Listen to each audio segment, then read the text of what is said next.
La Bible dit dans le prophète Habakkuk, chapitre 2 et le verset 1, je ne sais pas si j'ai bien prononcé en français ou non, mais j'ai essayé. Habakkuk. Et chapitre 2, verset 1. J'étais à mon poste. Je me tenais sur la tour. Je veillais pour voir ce que l'Éternel me dirait et ce que je répliquerai après ma plainte. Prions. Merci Seigneur pour cet enseignement de ce prophète. Aide-nous à comprendre et à mettre en pratique dans nos vies chrétiennes. Merci pour la Bible, pour la parole de Dieu, la nourriture spirituelle. Dans ton nom, je te prie, Jésus. Amen. Donc, le prophète dit, j'étais à mon poste. C'est-à-dire, il était fidèle à faire l'œuvre que le Seigneur a donnée pour lui à faire. C'est la même chose que Josué a fait, n'est-ce pas? Josué a continué à faire le tour. À faire le tour autour de la ville de Jéricho. Et Dieu nous a donné une ville aussi. Vous êtes dans une ville, n'est-ce pas? Dans un pays, dans un endroit, un lieu où il y a des besoins. Vous avez vos dons spirituels et votre appel. Qu'est-ce que Dieu veut que vous fassiez où vous vous trouvez? Il faut continuer à le faire. Oui, il nous faut des miracles. Et il nous faut une autre chose. Il faut entendre de Dieu. Quel chemin dois-je prendre maintenant? Est-ce que je dois changer mon message? Est-ce que je dois trouver un autre message de la parole de Dieu pour la prochaine fois que je prêche? Est-ce qu'il y a quelqu'un dans la ville avec lequel je peux parler de Jésus? Il y a pas mal dans la rue et dans le marché. Donc je crois qu'il y a des gens là. Mais c'est intéressant que ce prophète a dit, j'étais à mon poste et je me tenais sur la tour. Je veillais. Oh, qu'est-ce que c'était son appel de veiller? Nous aussi, nous avons le même appel. Nous sommes tous des sentinelles pour Dieu. Et pour la vie présente, il faut être des sentinelles. On recherche quoi? On recherche le retour de Jésus. On regarde pour comprendre ce qui se passe autour de nous et pour voir les signes de Dieu. Qu'est-ce que ça veut dire, Seigneur, dans ma vie? Qu'est-ce que tu me dis? Ah, c'est exactement ce que ce prophète cherchait. Il cherchait un message de Dieu. Je veillais pour voir ce que l'Éternel me dirait. L'Éternel parle. Il parle par la parole de Dieu. Il parle par l'Esprit qui est partout et qui est dans chaque croyant. Il parle. Qu'est-ce que le Seigneur te dit? Il a un message pour vous aujourd'hui. Il faut chercher le message de Dieu. Un prophète doit avoir un message de Dieu et puis il le donne ou elle le donne aux autres. Le message, et si Dieu veut que vous prêchiez, il va vous donner un message. Donc il faut chercher lui. Et il a dit, j'étais à mon poste, il était fidèle. Fidèle à faire ce que Dieu lui a donné à faire. Pas beaucoup de monde, c'est pas grave. C'est l'œuvre que le Seigneur t'a donnée. Il me faut des miracles. C'est pas grave, il va faire des miracles quand il est prêt. Quel miracle est plus grand que d'entendre un message de lui? Il y a toujours plus qu'on peut connaître de Dieu. Je veillais pour voir ce que l'Éternel me dirait. Est-ce que vous connaissez exactement ce que le Seigneur vous a dit? Il a un message pour vous. L'Esprit parle dans ce monde. Il enseigne. Il touche les cœurs. Il dirige les vies. Mais il faut chercher. Je veillais pour voir ce que l'Éternel me dirait. C'est-à-dire chercher. Je sais que Dieu est là. Je sais que Dieu m'a donné la vie pour une raison. Et je suis là, je dis, me voici, Seigneur, envoie-moi. Mais pour m'envoyer, elle va me donner un message. Elle va me le dire. Je ne veux pas faire le choix moi-même. Je ne veux pas mon chemin. Je veux le chemin que le Seigneur me donne. Donc, il faut chercher. Il faut faire ce qu'il m'a donné aujourd'hui, fidèlement. Il faut que je cherche. Maintenant, moi-même, dans ma vie personnelle, dans ma vie spirituelle, je suis juste prêt d'avoir un message de Dieu. Et je suis en train de regarder. Qu'est-ce que ça veut dire? Qu'est-ce que ça veut dire? La semaine passée, j'ai fait un voyage à Atlanta pour chercher la volonté de Dieu. J'ai pris un chemin qu'il m'a donné et d'autres choses sont arrivées. Quand je suis arrivé à Atlanta, j'ai dit, c'est le Seigneur. Il commence à ouvrir la porte. Je vois la main du Seigneur, il agit dans ma vie. C'était si facile que ça. Et les choses que je ne connaissais pas, il a fait. Il a béni, les gens étaient aimables. J'ai trouvé ce qu'il fallait trouver dans toute la circulation en Atlanta, grâce à Google et grâce au Seigneur. J'ai trouvé un bon restaurant, juste à côté des bureaux que j'ai visités. J'ai vu la main de Dieu. Un parking gratuit, je ne savais pas avant d'arriver. Et quand je suis entré dans le restaurant, j'ai parlé du parking à la dame. Elle m'a dit, oh, ne vous inquiétez pas, elle m'a dit. C'est gratuit aujourd'hui. Hein? Oui, c'est gratuit. Rien à payer. Oh, c'est étonnant comme le Seigneur bénit. C'est étonnant. Donc, j'ai pas de choix. Je vais suivre le Seigneur en cherchant, en veillant. Je vais obéir le Seigneur. Veillez-toi. Veillez et priez. Et cherchez un message de Dieu pour vous diriger. Pourquoi je suis là? Pourquoi j'ai cette envie dans mon cœur qui est au-dessus de toutes choses? Et mon petit ministère marche. Je prêche, je prie, je parle, je témoigne, je distribue les tracts et je vois que les cœurs sont touchés. Non, pas beaucoup de monde, mais je peux prêcher au mur. Les gens dans le paradis m'entendent, le Seigneur m'entend. C'est assez pour moi.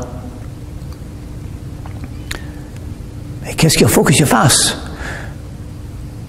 Oh, il faut que je fasse la même chose que ce prophète a fait. La même chose.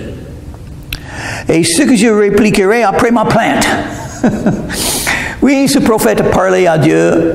Il ne comprenait pas ce qui s'est passé autour de lui. Je peux dire la même chose. Il y a des choses difficiles à croire qui arrivent. Il a vu la violence. Il a vu le fait que Dieu n'a pas encore jugé tout le péché du monde.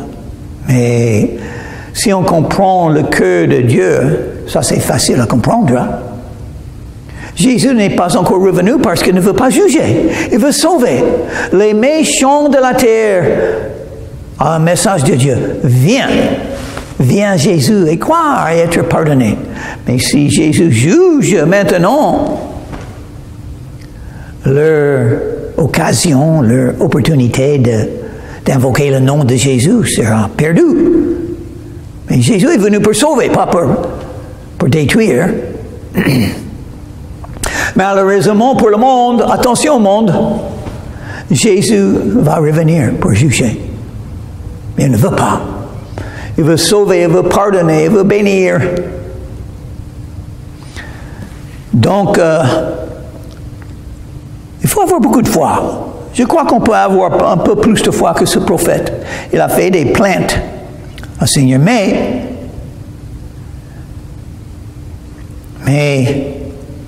il cherchait Dieu. Vous avez des choses difficiles dans votre vie? Cherchez Dieu. Il y a des choses que vous ne comprenez pas. Cherchez Dieu. Vous avez une décision à faire. Il faut faire attention. Il faut faire la décision qui est la volonté de Dieu. Et des fois, ce n'est pas facile à trouver. Il faut vraiment chercher de la main de Dieu. Il faut veiller. Il faut prier.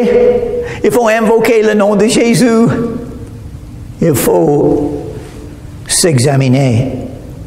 Êtes-vous honnête? Ce n'est pas votre volonté. Oh, j'espère que ce n'est pas votre volonté, ce que vous voulez. Vous rêvez, vous pensez à l'avenir, ce que vous voulez avoir. Peut-être que ce n'est pas la volonté de Dieu. Parce que la chair est séduisante. La vie humaine, orgueilleuse. Et la chair dit toujours, je veux ce que je veux et je le veux maintenant. Et j'ai un moyen de présenter mes désirs à ma tête afin que je cherche ma volonté et pas la volonté de Dieu. Et heureusement, Dieu sait l'avenir. Et heureusement, il nous aime. Une raison, vous n'avez pas tout ce que vous voulez, c'est pas la volonté de Dieu. Et il sait mieux que vous. Verset 2. Oh, il cherchait le Seigneur, il cherchait un message du Seigneur. Qu'est-ce qui est arrivé? Il l'a trouvé. Jésus a dit, cherchez, vous trouverez, mais est-ce que vous cherchez les meilleures choses? Un message de Dieu. Qu'est-ce qui est mieux que ça? Un message de Dieu Tout-Puissant à ton cœur. C'est ça, il faut chercher. Et il a trouvé, parce qu'il a cherché. L'Éternel m'a adressé la parole et il dit, écris la prophétie, grave-la sur les tables, afin qu'on la lise couramment. Intéressant. Le Seigneur a répondu à son désir, donné un message. Écris la prophétie. Oh, Dieu a dit ça. Combien de fois est-ce que Dieu a dit ça? 66 fois. Dieu a dit la même chose qu'il a dit à ce prophète. Écrire, il faut écrire. Dieu nous a donné la parole écrite. Oui, les hommes ont écrit, mais ils ont été inspirés par le Saint-Esprit. Et chaque mot qu'ils ont écrit était la parole de Dieu. Écrit la prophétie, heureusement pour nous, parce que maintenant nous pouvons le lire. Il a écrit il y a 2600 ans à peu près, et nous avons toujours le message de Dieu. Grave-la sur les tables, afin que ça durera. Jésus a dit, le ciel et la terre passeront, mais ma parole ne passeront jamais. C'est toujours là, éternel. Toutes choses dans le monde, et votre vie est la mienne, toutes choses vont disparaître. Une seule chose est éternelle que nous pouvons tenir dans la main, ou voir avec les yeux. La Bible, la parole de Dieu. Ça vient de Dieu. Et Dieu a inspiré 66 fois, parce que nous avons 66 livres. Les premiers 5 écrits par Moïse, par le même moyen. Et puis Josué, Samuel, David, Solomon et les prophètes. Et dans le Nouveau Testament, les apôtres, quelques-uns des apôtres et des prophètes du Nouveau Testament ont écrit les livres du Nouveau Testament par le même moyen. Dieu l'a donné. Et il a utilisé le vocabulaire et la manière de parler, la manière d'écrire, l'inspiration. Dieu a soufflé, le Saint-Esprit a soufflé, et les gens ont écrit la parole de Dieu, et puis Dieu a préservé sa parole. Pourquoi donner la parole de Dieu écrite sans le préserver? Donc, il faut croire que Dieu a préservé sa parole. Peut-être je ne sais pas tous les moyens qu'il a fait. Je ne connais pas tous les scribes qui ont fait des copies. Je ne sais pas comment Dieu a préservé, mais je sais qu'il a fait. Il a donné sa parole, il a préservé sa parole pour toute génération. Et il dit, grave-la sur des tables, afin qu'on la lise couramment. Afin qu'on la lise en train de courir. Intéressant. Il faut vite faire. Il y a beaucoup à faire pour servir Dieu et pas beaucoup de temps. Il ne faut pas beaucoup de loisirs. On n'est pas là pour s'amuser. On est là pour accomplir, pour faire la volonté de Dieu. Paul a beaucoup travaillé, et on en parlait, a beaucoup travaillé pour le Seigneur. Qu'est-ce que le Seigneur veut que vous fassiez? Si vous avez quelque chose que vous aimez, ce n'est pas le travail quand même. Qu'est-ce que c'est le retraite? Moi, je suis retraité, mais je ne m'arrête pas. Ça veut dire que je ne fais plus le travail d'un informaticien. Ça, je ne fais plus. Je l'aimais beaucoup quand Dieu m'a donné ça à faire. J'aimais beaucoup mon boulot. J'étais béni. Et j'ai gagné un peu plus que... Il m'a fallu, enfin, après quelques années de souffrir, enfin, je suis arrivé à un moment où je pouvais épargner. Et j'ai beaucoup épargné pour moi. Pas pour le monde, mais pas si on voit les autres qui sont, je ne suis pas riche. Mais j'ai épargné un peu d'argent. Et maintenant, je suis au moment dans ma vie où je donne. Et je pense, c'est possible, je vais tout donner. Mais c'est pas grave. Si je donne tout ce que j'ai, je serai dans un bon endroit. Parce que Dieu a donné la promesse de s'occuper de moi. Il va m'aider, il va me donner ce qu'il me faut pour la vie. Jésus a dit, n'est-ce pas? Cherchez premièrement le royaume de Dieu et sa justice, et toutes ces choses vous seront données au-dessous. Donc, je crois que je suis dans un bon endroit si je tout donne, et je cherche à tout donner. Je donne beaucoup maintenant. Pas tout, donc c'est pas bien fait. J'ai encore d'autres choses à faire avant de quitter la terre et voir encore ma mère et tous les autres là-bas. Et Jésus est le Père.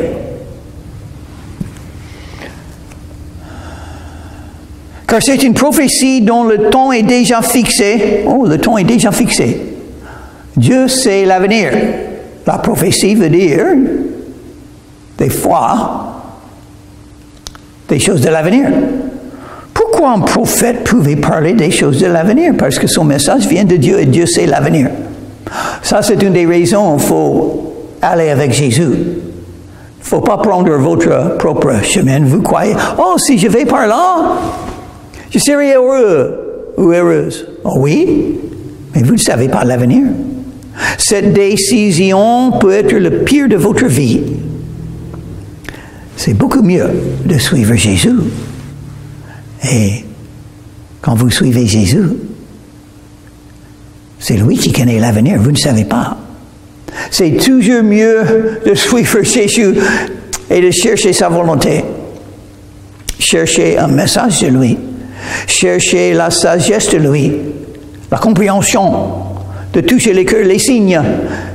Donne-moi quelque chose, Jésus, dans ma vie, afin que je puisse voir les portes que tu as ouvertes pour moi. Parce que je veux les entrer. Jésus ouvre les portes, mais c'est toi qui dois y entrer. C'était le même pour le salut, n'est-ce pas? Jésus parlait de comment être sauvé, comment gagner la vie éternelle. Comment être pardonné de vos péchés. Il a dit, voici, je me tiens à la porte et je frappe. Si quelqu'un entend ma voix et ouvre la porte, j'entrerai chez lui, je souperai avec lui, et lui avec moi. Oui, il peut tout faire, mais il nous a donné des choses à faire aussi.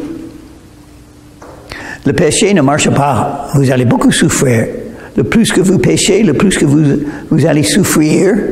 Mais heureusement pour vous, même ça, peut vous amener à Jésus. Le pire des pécheurs devient, des fois, le meilleur des croyants.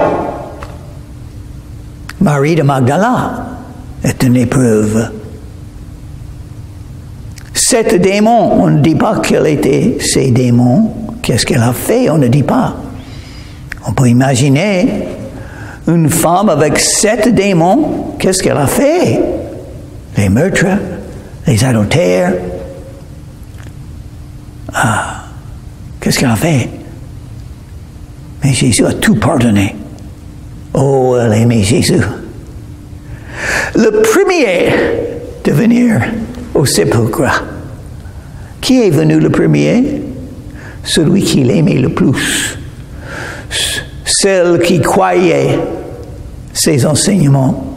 Celle qui comprenait ses enseignements et qui agissait.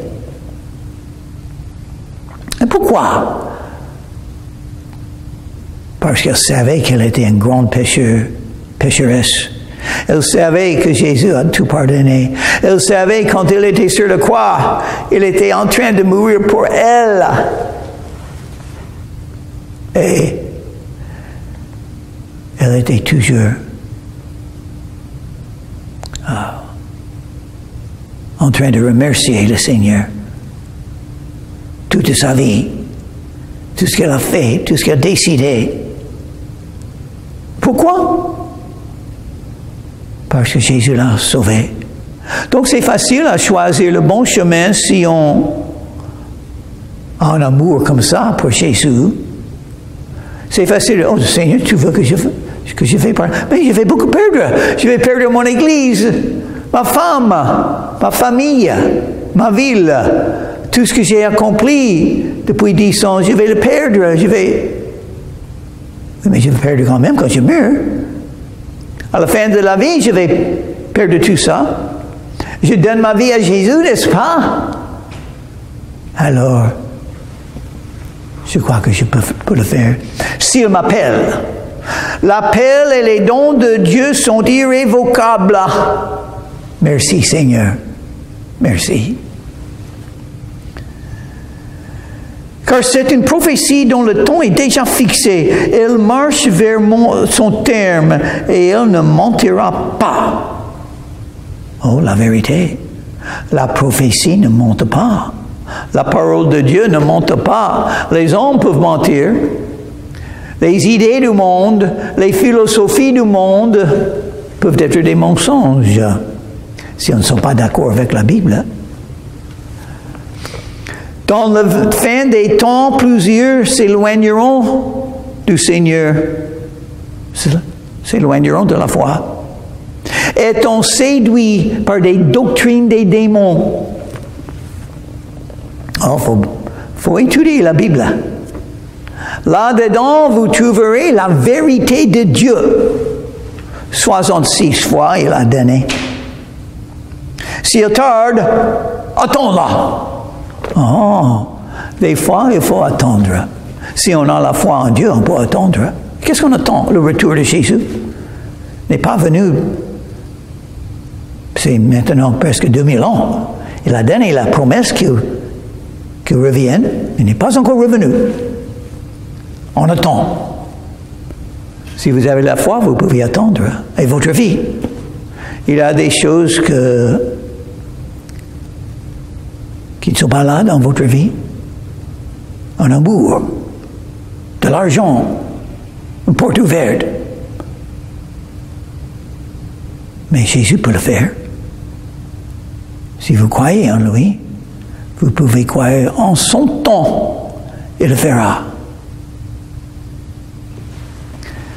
Attends, s'il tarde, attends-la. Et qu'est-ce qu'il faisait pendant qu'il était, qu'est-ce qu'il a dit, verset 1? J'étais à mon poste. Il a entendu. J'étais sur la tour. Il veillait. C'était l'œuvre que le Seigneur l'a donné. Et il a fait quoi? Il attend. Il attend la voix de Dieu. Il attend la porte ouverte que Dieu se peut donner.